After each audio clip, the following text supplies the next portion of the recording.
Amanda, onde você tava? Eu tava fazendo aula de samba de gafieira, vai tomando. Gente, é sobre isso, é sobre as coisas que a vida reserva quando a gente tá no tédio, quando a gente não tá cheia de coisa, quando a gente dá espaço pra vida acontecer. No domingo, fui dar uma andada, fui dar uma passeada, avistei uma aula aberta de samba de gafieira. E aí eu fiquei olhando, encantada. E aí eu percebi que dava pra entrar na aula, eu entrei na aula e foi tudo. E aí hoje, um dia de semana, eu fui lá e fui fazer a minha segunda aula de samba de gafieira. Me sinto no Dança Comigo da vida real. Tipo, é muito foda, é muito legal, é muito dançante, é viciante, é anestésico, sinestésico. E foi tudo. E fez o dia de semana. Eu acabei de chegar em casa, comi já, mas vou fazer agora um pastelzinho de queijo na air fryer com uma geleinha de pimenta que eu comprei hoje. Por quê? Porque viver está imperdível. E a gente vai aproveitar todas as camadas que a gente puder. Eu vou bater aqui um papo com vocês sobre uma coisa que eu percebi muito nítida hoje na aula de dança, que é: um parceiro ruim vai fazer você sentir que você não sabe dançar, e um bom parceiro vai fazer você sentir uma bailarina, a melhor dançarina, a mais potente de todas.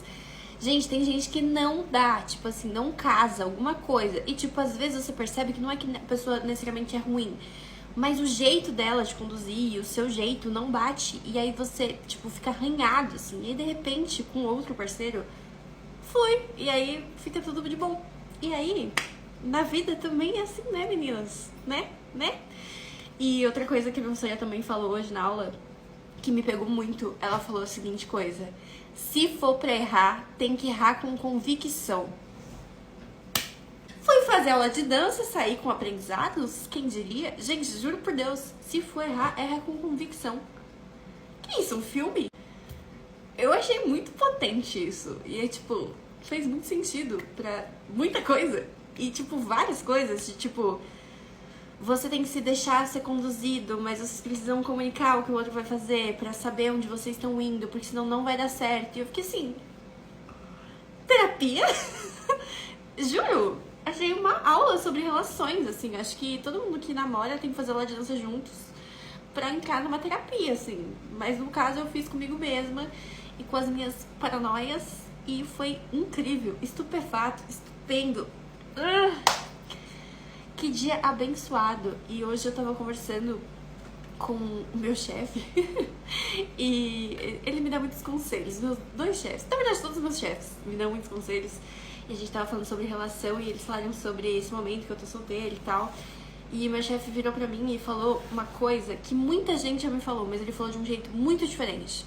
Porque as pessoas ficam pra mim: ai, você tem que aprender a ficar sozinha, você tem que ficar um tempo sozinha, porque vai te fazer bem ficar sozinha, mas num lugar muito tipo, sabe?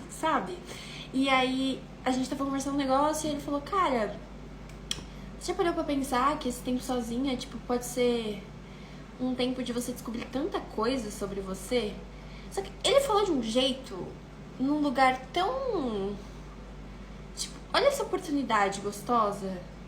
E, tipo, eu sinto que as pessoas, quando elas querem me ajudar, elas falam num lugar muito, tipo, você tem que aprender, você vai te falar, mas é, tipo... E ele ficou, tipo, nossa, que legal essa oportunidade, né, que você pode aproveitar, ao invés de entrar numa relação, agora você tem um tempo pra se conhecer e tal. E eu tava falando, tipo, que eu não tô mais na brisa de, tipo, conhecer gente, porque a primeira vez que eu fiquei solteira eu tava muito nessa brisa e agora eu não tô tanto. Ele falou: então, mas, tipo, você não precisa ficar com pessoas. Às vezes é justamente sobre você conhecer você mesmo, sei o quê. E, gente, eu já ouvi isso 70 vezes. Tipo, de todo mundo, de todos os lugares. Mas ele falou num tom muito específico. Tipo, um tom muito específico de, tipo, convite, sabe? E pela primeira vez, eu acho, de todo mundo que eu já ouvi isso, eu fiquei, nossa, com vontade.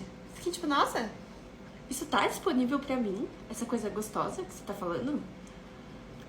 Não sei, foi um babado. Eu tô feliz. Ai, gente, não sei. Não sei.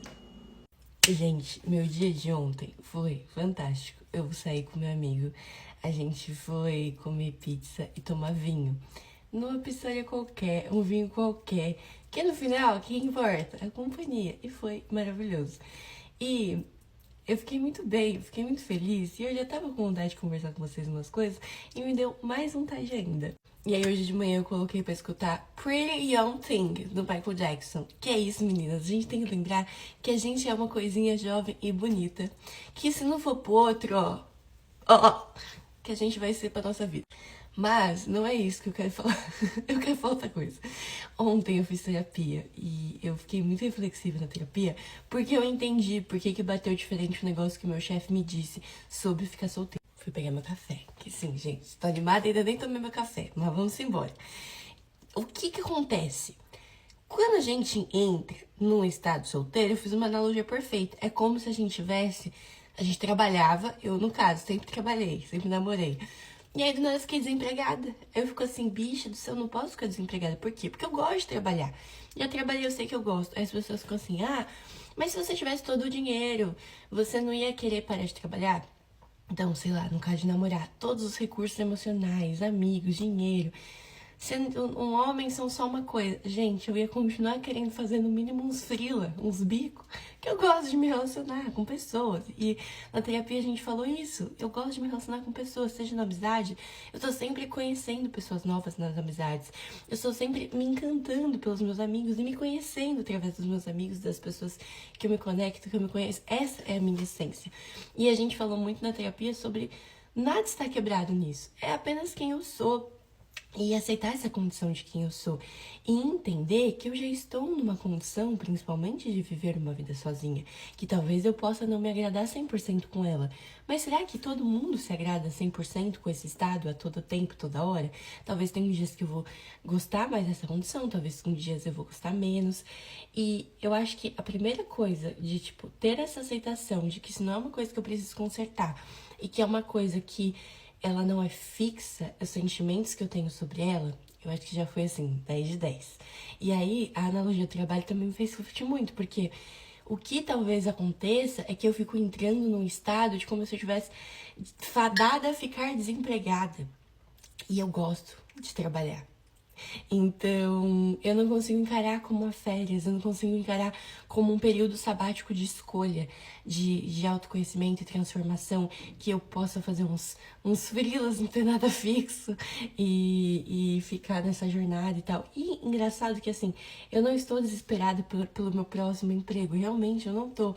Mas a ideia é meio isso, assim, eu não tô desempregada pelo meu próximo emprego, eu tô super bem, eu já entendi que eu consigo essa vida, eu tô administrando, eu tô manejando. Só que aí quando eu penso que essa vida, ela é ela pode ser isso, e que eu nunca mais vou voltar a trabalhar, e que eu não... Me dá um desespero, assim, interno, eu começo a ficar maluca, porque parece que vira uma coisa, um fardo, sabe? Uma coisa que eu vou ter que sustentar sempre, toda hora, todo tempo. E eu não quero sustentar toda hora, todo tempo. Eu não quero. Eu acho que essa é a palavra. Eu não quero. Mas eu consigo. Estou administrando aqui. Consigo, com dor, sem dor, tô conseguindo. Tô manejando essa vida, essa situação. E isso também, assim, da onde vem os discursos de fique sozinha. Quando eu morava com a minha mãe, eu amava quando minha mãe não estava em casa e eu ficava sozinha. Porque hoje eu moro sozinha, eu estou na minha condição de estar sozinha a todo tempo. Então, o período pequeno é quando eu vejo as pessoas e o resto do tempo eu tô sempre sozinha comigo mesma.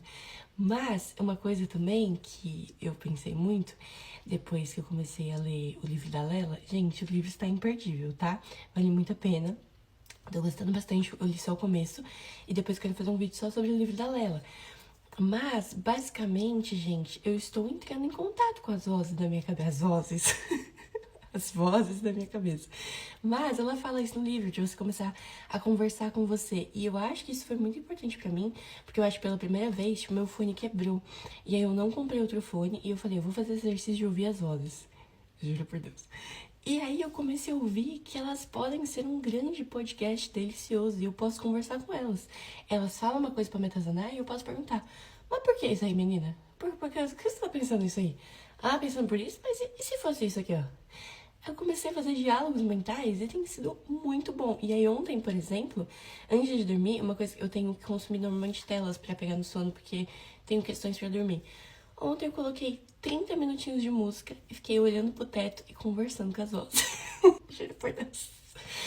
E a Laila fala muito sobre o sentimento de escutar o corpo e de quando a gente tem vertigem, tontura, é porque o corpo tá tentando avisar alguma coisa, mas que às vezes a gente precisa se deixar ser avisado pelo corpo e encarar os sinais do corpo, não ficar fugindo deles. Então, meninas, vamos todas desmaiar e conversar com as vozes da nossa cabeça. Porque talvez elas tenham coisas pra nos dizer. E, gente, eu tô tão felizinha hoje, eu tô tão tranquila, agora que eu acessei as vozes na minha cabeça e fiz as pazes com essas questões. Não, assim, obviamente, mas é o que a Camila falou, minha terapeuta. O processo de se conhecer é entender que a gente se desconhece, porque quanto mais a gente se conhece, a gente entende que a gente não entende muitas coisas, ou a gente acha que entendeu tudo, aí a gente muda a opinião, aí tem que se conhecer de novo, e vai sempre ser um trabalho constante, mas eu tô muito feliz de entender que não há nada a ser consertado. Eu preciso entender como eu gostaria de viver as coisas que eu vou precisar viver, como eu vou manejar elas, mas não tem nada pra ser consertado em mim. Eu não tô errada, eu não tô... Não é feio que eu queira um dia voltar a me relacionar, não é feio que eu goste disso, não é feio que eu não goste de ficar sozinha, tipo, como uma sentença. Mas também eu posso achar nesse lugar muitos prazeres. E já tô achando. E eu tenho administrado bem esses últimos tempos. Eu compartilhei pra vocês que eu tinha terminado, mas já tem um tempo que eu tinha terminado quando eu compartilhei. Não terminei agora, não terminei semana passada, não terminei mês passado. Já tem um bom tempo que eu terminei. Então, eu já tenho administrado essa vida nova. E tem sido uma vida tão boa. Tão boa, tão boa. E isso que é maluca, é uma vida maravilhosa. E às vezes eu fico meio desesperada com essa possibilidade de vida, sendo que é uma vida incrível, sabe? É uma vida que eu tenho amado, é uma vida que me faz muito sentido, mas que às vezes me assusta, sabe? E quando eu tô nela, eu fico assim, nossa, tá tão legal, mas pode ser pra sempre. Eu fiz a analogia de que é tipo um cachorro que eu tenho medo. Um cachorrinho fofinho que eu fico assim, mas pode me morder. A qualquer minuto ele vai me morder. Gente, as vozes da minha cabeça são assim, ó. Sempre falando esse tipo de coisa pra mim. Que o cachorrinho fofinho vai me morder. Ai, tá feliz esse cachorrinho? Ele vai te morder. Mas que Deus nos abençoe. Eu ouvi um toque-toque. Alguém ouviu um toque-toque? Não foi as vozes, foi um toque-toque.